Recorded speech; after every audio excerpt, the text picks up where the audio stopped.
Okay, this is Derek at Flapjack and Beans. Welcome back to the channel. On this winter month morning, we've decided to come down to one of my little shops, favourite shop here.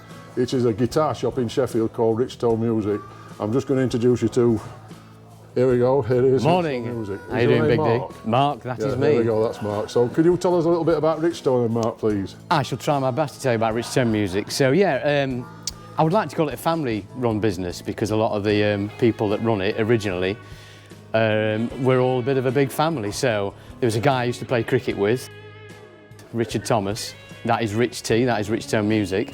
And then he teamed up with James Ferguson, who was a guy that used to work for Academy of Sound back in the day, which is a company associated with who I worked for, Sound Control, when I first met you. Yes, right, yeah. That would be more than 20 years ago when I was a whippersnapper. James, what, 40 years? I used to see him on City Road when he was up there. Yeah, you would have done, yeah. I never worked with James back in those days, but we kind of met each other a few times. On a Friday afternoon and go and pay his wages for him on a Saturday. Yeah. So that was where it kind of started with those guys mixing up, and they started an internet business just selling online, and then it grew and grew and grew to the point that they got this premises that we're in now.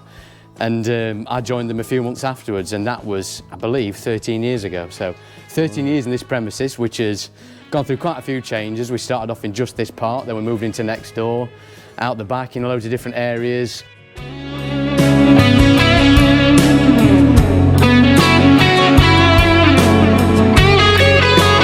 Started doing pianos, keyboards, drums, high-tech, and then that kind of all fell off a bit for us. This is Rawfield Road at Sheffield where we are. Yeah, so we're now, as we were originally, a guitar shop. First and foremost, a guitar shop. We do some of the other items in our kind of industry, but it's mainly guitars. Anything else we do is kind of second-hand, but all the new stuff is guitars. So I'm sure we're going to have a bit of a look around the shop and show you everything that we do. But yeah, what do you want to know from me? What percentage of second-hand gear do you do? The second-hand gear has grown and grown and grown over the years, and in April last year we actually sold more second-hand than new equipment in actual turnover. And is this what we're looking at here? Is this it? So yeah, this is our second-hand electric section. The first thing you see when you walk in is all the treasure trove, shall we call it. A lot of people walk in, and even if they're looking for something new or something different, they see this and it tends to open eyes. I think my Stratocaster's here I've seen somewhere. Oh, one that you've traded in, is it? Yeah, there he is at the back. Look, yeah, when you did that deal with Dylan the other week. Yeah. I bought a Gibson 335. Is it 335? I think that was what you took, yeah, with dot inlays, was it? No, with blocks.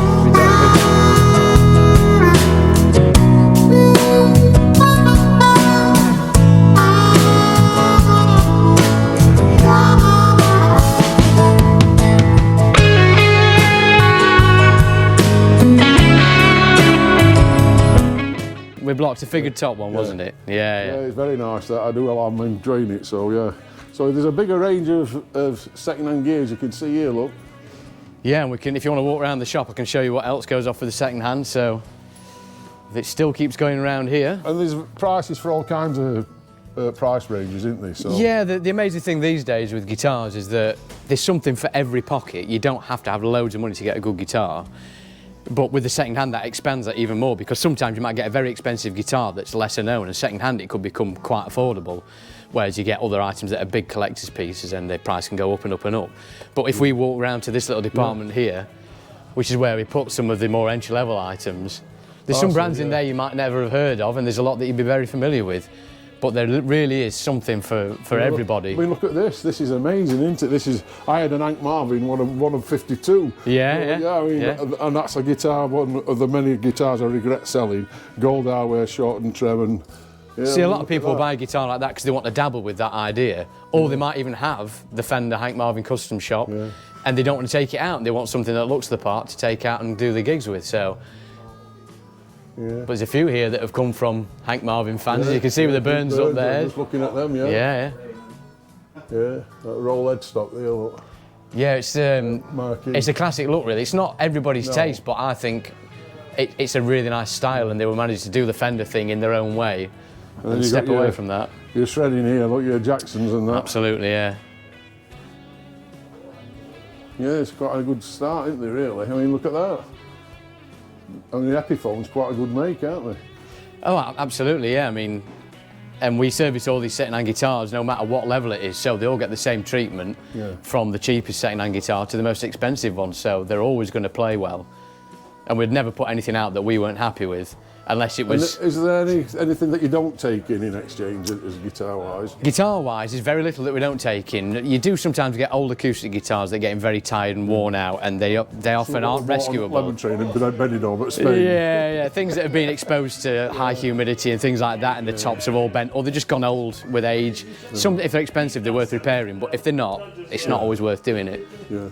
But yeah, if we come round here, I mean, above your head, there's some of the more expensive second-hand acoustics. Oh, yeah. They are nice, very fast. Yeah, we've got the Gibson acoustics here. I've also bought a Hummingbird, which I've quite fell in love with as well. I've been Yeah, these are new Gibson acoustics. We've got quite a good range at the moment because it does come and really go. got their act together, I think, at the moment. I mean, we used to talk, me and Pod, before he retired, about Gibson acoustics, because when I first sold one, again about 25 years ago, I wasn't very impressed. It wasn't. We didn't had to do a bit of work to it to get it ready, but now everything that comes out of the box is just ready to go, and we're really happy with the quality of them. So, and that's been the same for the last kind of 10 or 15 years. So yeah, they really have got their act together with those, and a great range. We should have a works trip to Montana, shouldn't we? Oh, it'd be nice, yeah. If Gibson had put us up, we'd definitely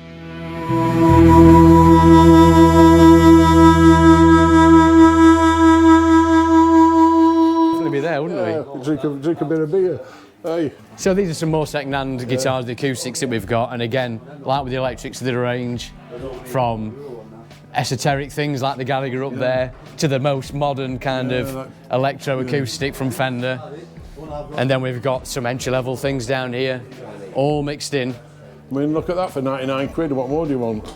Yeah, and somebody would see that as an old Japanese Kimbara and know that that's a decent thing. Yeah. It's inexpensive because it might not be their most expensive model when it was new, and it's one of those brands that's moved on a bit. People have moved away from them, but people know the brand and will be happy with that for that money. And a question I've got for you, during COVID, did your mail order boost during COVID? It actually did. I mean, we've always start playing instruments, that's what I'm asking you. Yeah, we had quite a good mail order anyway, but it did go up because people couldn't come to the shop, certainly at first, and then so people were just ordering, and it virtually cleared the shop out because we were struggling to get the stock.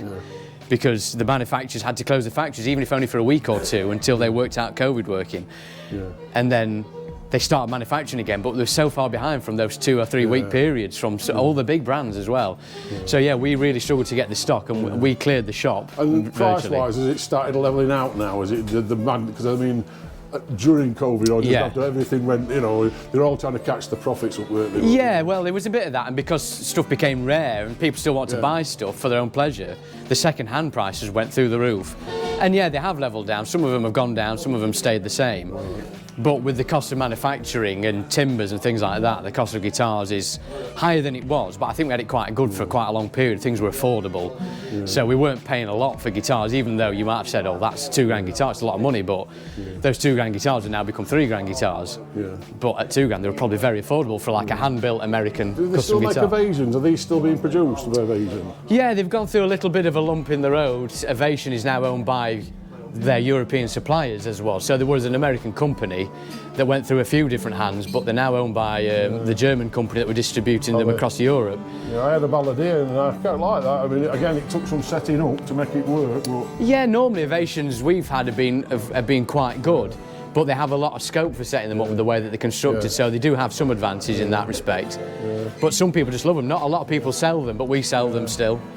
I can't get into that sort of thing. That just doesn't appeal to me. But everybody's each to their own. As a product, I feel like I'm buying some of what's missing. Yeah, I think if you've got the purpose to need that, like you're travelling and you need something light and you just want to plug it in with headphones, they sound great. And if you're going to go on a noisy stage and you want an acoustic guitar, it's not going to feed back. So having a nylon strung guitar, they're so hard to mic up, and that a traditional one. You can't fall out with it though. You can't. You know, it's not massive. Yeah. What about Taylor then? What's happened to Taylor? Where are we at with them? So Taylor, they fell foul in that period in COVID because they have a massive output. Yeah, step in. They have a massive output of guitars that they manufacture, and during COVID, they shut for literally 2 weeks, and that was enough to knock them back by a year. Was it? So it took us about 18 months to recoup our stocks. And we just had a big run over Christmas of Taylor, so we're just waiting for a bit of replenishment.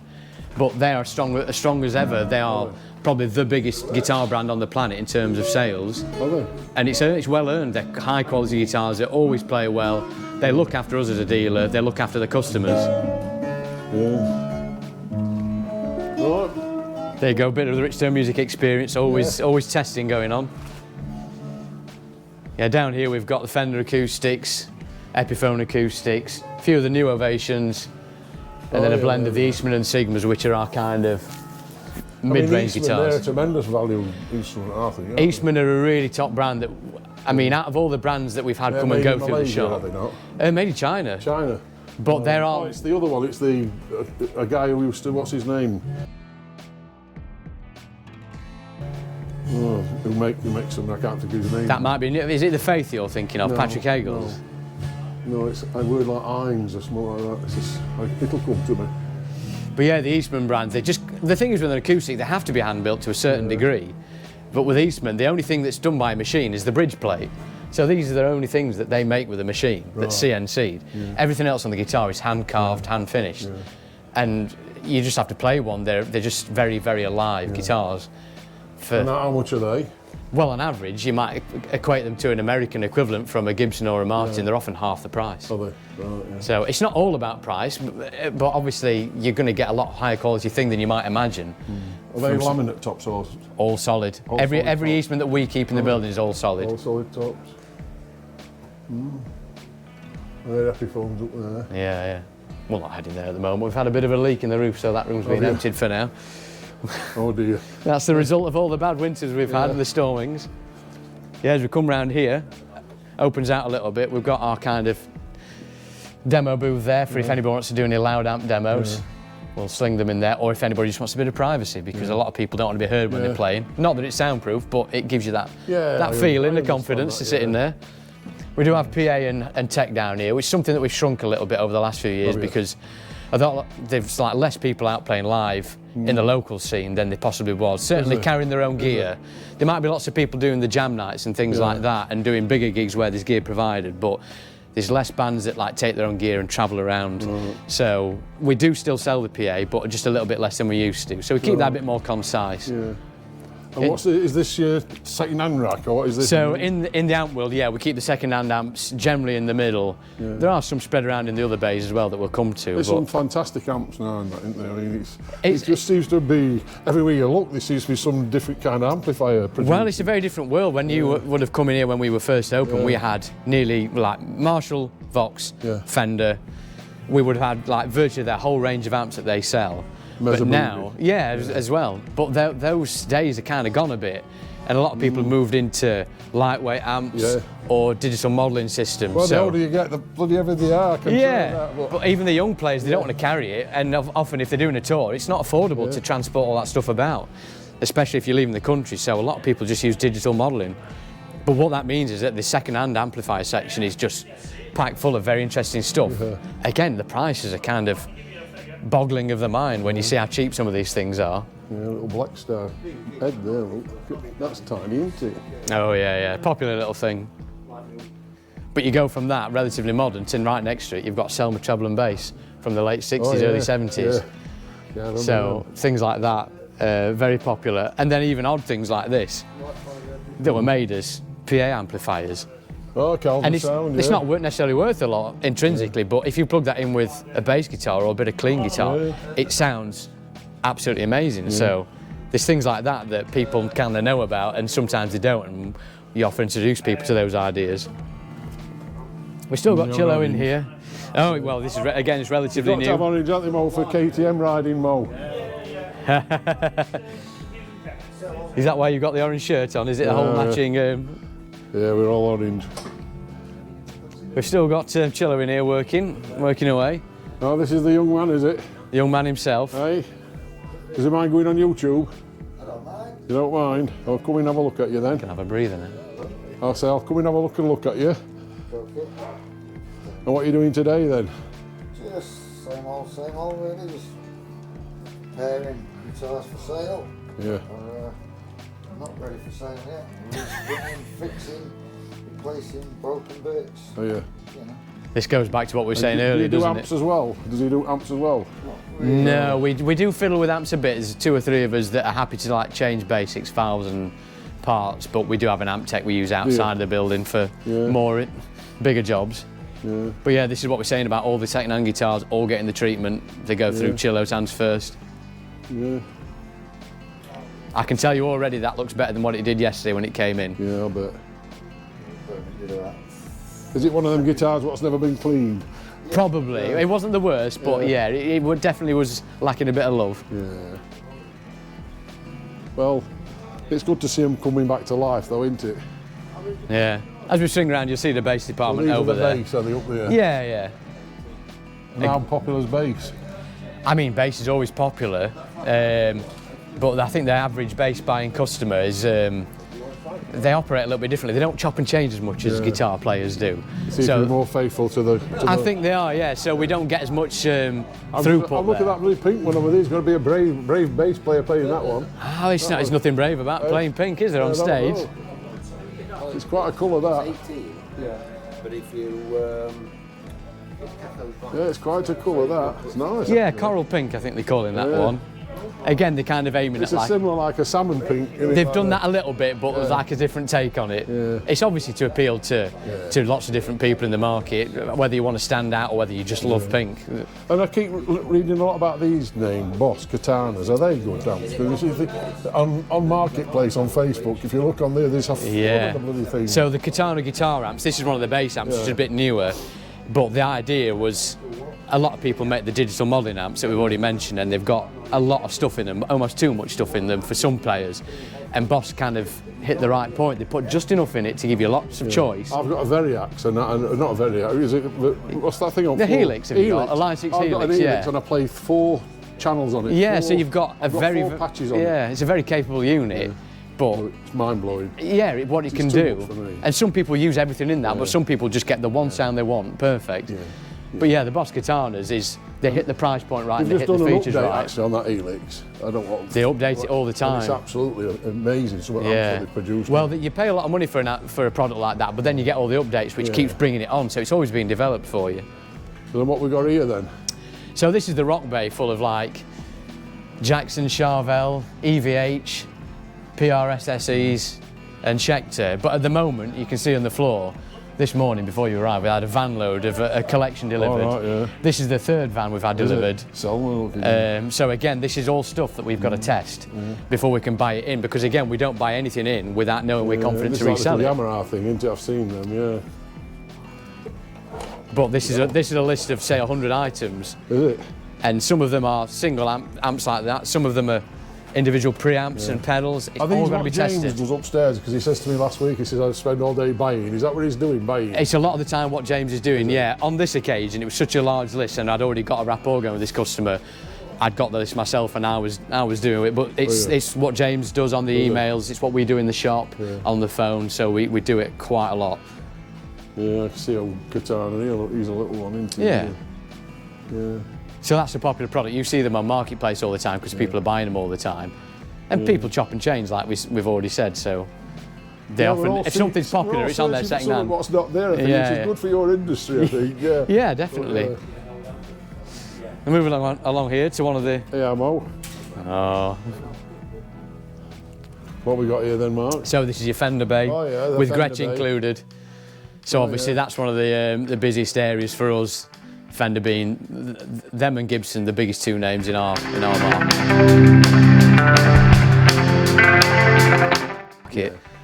So we do a lot of business Well, with I them. think that's fair to say in anybody's market, really, isn't it? Yeah, there's always a top dog, isn't there? I played that guitar there because I fancied the Bigsby Bridge, but I couldn't get my mind in how it can stay in tune with that kind of thing there. How you've got a wound string running on that. Yeah, they do stay in tune, but Yeah. not as well as like a Fender bridge, a Fender tremolo system. So you have to be prepared for a bit of love and hate with a Bigsby, I think. Yeah.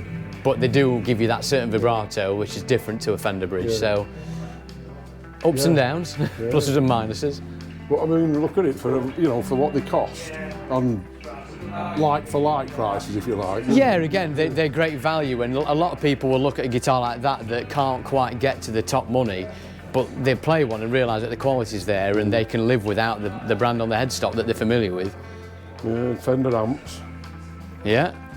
Again, not quite as big a range as we used to keep, but they have a core of amps that sell very What well. are these amps? Supro, they were a big name in the 60s. Yeah. Famed American brand. Got people like Jimmy Page were using them apparently quite a lot in the studio, even though on the road he was always Vox and Marshall. And they had a bit of resurgence in the last few years, and they've brought the brand out again.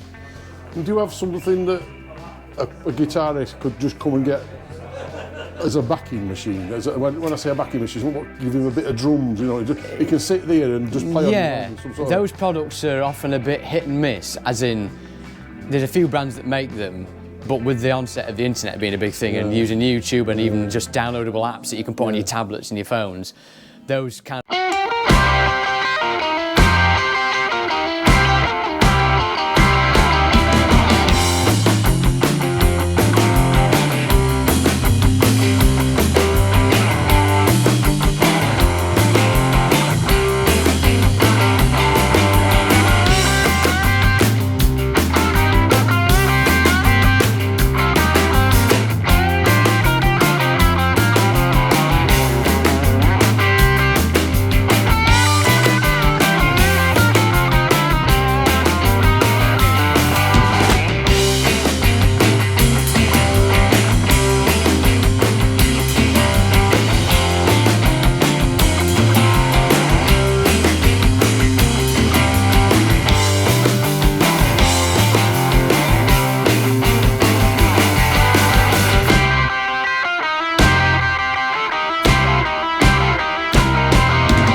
Are less popular, but there are still one or two out less there. Developed as well. Yeah, I mean, there's brands like Zoom and Boss tend to do things like that, and we do have those coming through. We're just going to sell that jacket.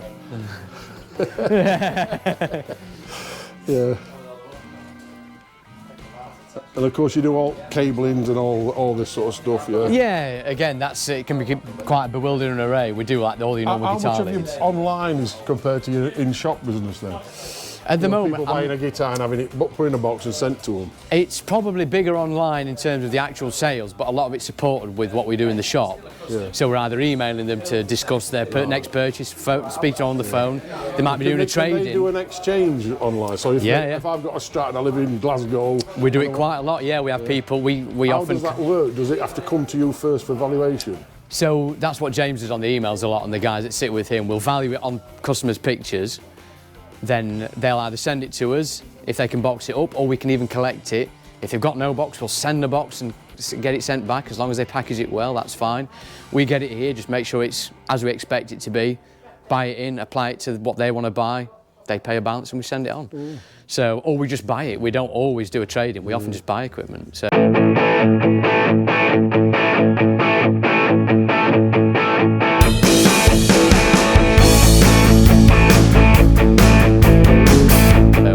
But that's something we started doing in COVID because we couldn't get second-hand guitars. People still wanted to buy stuff, but wanted to trade it in. So we did that a lot in COVID. And then this is becoming my favourite little area now. Now I'm a turncoat from Fender to Gibson. Yeah. Yeah. So again, it's one of the jewels in the crown for us. Yeah. We've been upping our Gibson stock to a certain degree. Well, that's the sister to the one I bought there, look, this one. Yeah. Yeah, and I've got to say, it's a lovely guitar. It's the first guitar, I mean, I'm 70-year-old now, and it's the first guitar I've ever had, and I've been playing since I was 15, that I've ever got out of a box, and I've had many, many new guitars, and it plays without having to just tweak it a little bit. So do you find, there's something that I used to get customers telling me about when I was a younger salesman, I didn't really get it, but Gibsons have a mojo, don't they? They do, yeah. They might not be as perfect as a PRS that you've owned. I know you've had PRS. And the PRS is a fantastic guitar, and I love them. Yeah. But the Gibson has a certain extra something that perhaps their lack of perfection makes them instruments. Something about it,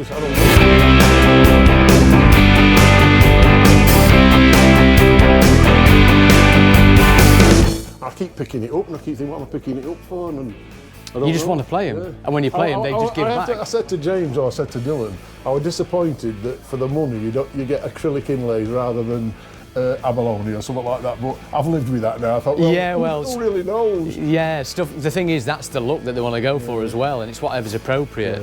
And using an abalone, they'd probably say it was Get a too tighter fit bright as for well, I them. think, don't they, as well, I Very think, perhaps so, yeah.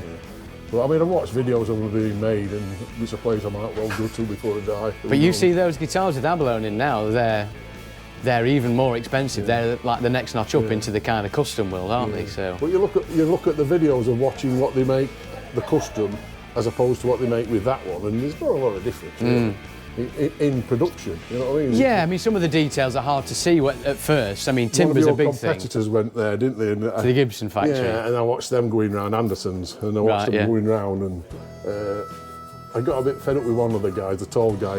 He were almost rude when he were walking off, and he was leading the tour rather than the guy leading the tour. But Well. anyway, but he did show you, and he did ask the question, Yeah. can we now go to the custom shop, which they went then after that. Yeah. And apart from colour schemes and a few little things and maybe a bit better top, there weren't a lot of difference in Well, the sometimes manufacture. it's the attention to detail. The Gibson factory now for the standard range has got a bit more mechanised, so they can do things a bit quicker, but still try and keep the traditional values where they want to. But in the custom shop, it's a lot more hand fascinated me done. were poor bloody women who have what they call scrapers, and what they do is they spray all this, and this is sprayed over.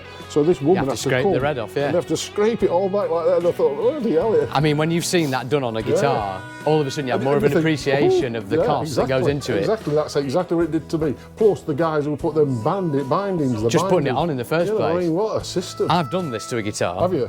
Just the front on a guitar and bound it. Yeah. And I stopped counting at 15 hours of work, and it went on for weeks after that getting it done. And obviously as an amateur. You know, and when you look at that, I always thought that were machined, and it's not. You know, it's how they bend it on that mould. Yeah. But I did the Taylor factory tour, and they were talking about Mexican-made guitars and American-made guitars and costs of manufacture, like we're kind of touching on. But Bob Taylor did our tour, Did he? and he said the biggest cost is the timbers. And the fact that the timbers are going up is what drives up the cost of the guitars more than manufacturing costs. So when you talk about the custom shop, you get a custom shop Les Paul, it's lighter because it's the best mahogany they can get. And you might get a better top. We've got a made-to-measure Les Paul here up on the wall, and the top on it, this one here, and I believe is a made-to-measure. That one. So even as a custom shop, they have different grading levels of the flame maple tops.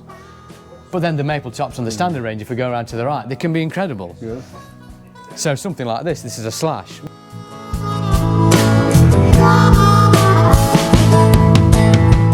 Which isn't a custom shop guitar, but it's obviously a high quality thing. That's got an amazing top on there. What pickups does that have in it?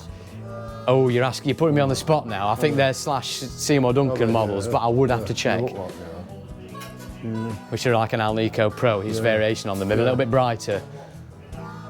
yeah, it's beautiful. Yeah, I've got some more Les Paul standards around here. And we've got a few more second-hand ones mixed in there just to... And the other question what together. I was asked to ask you, Yeah. what if somebody came and bought a second-hand amp or a second-hand guitar, do you Yeah. give warranty on it?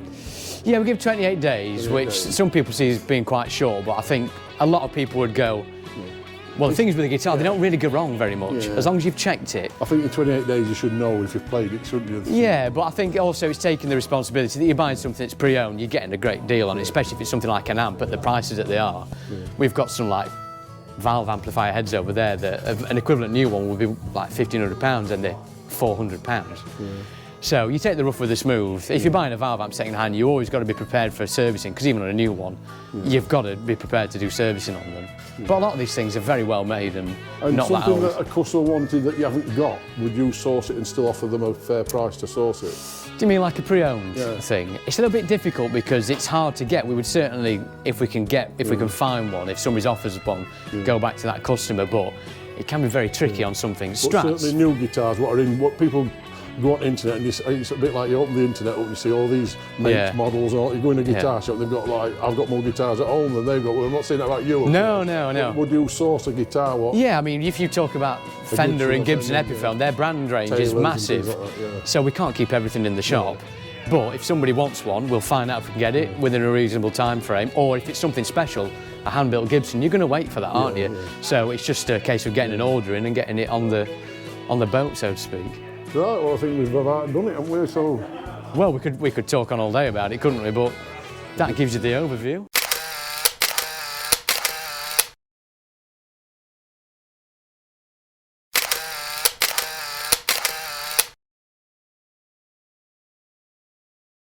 was an insight into Richtone Music at Sheffield. They're based on Broadfield Road. I think it's number 82 at Sheffield there, and their telephone number is 0114 362 7777. James Ferguson is the co-owner, and that was Mark Gregley, who I've seen in the interview there, which was very nice of him to show us around the store. Lots of stock, lots of equipment, lots of different things, and many second-hand items, which looks super value, some of them, particularly the amplifiers, as he said. So it's worth your call, or if you look down, as I say, they do mail order as well, as you can see. Thanks for watching anyway, and if you're not a subscriber to the channel and you like these, it's a series we're doing now of Who Are You? Anybody who wants anything doing in that sense of the business or the shop, just contact myself and we'll discuss it, no problem. Thanks for watching anyway, and I hope you like the little video, and stay safe, and we'll catch you later. Thank you.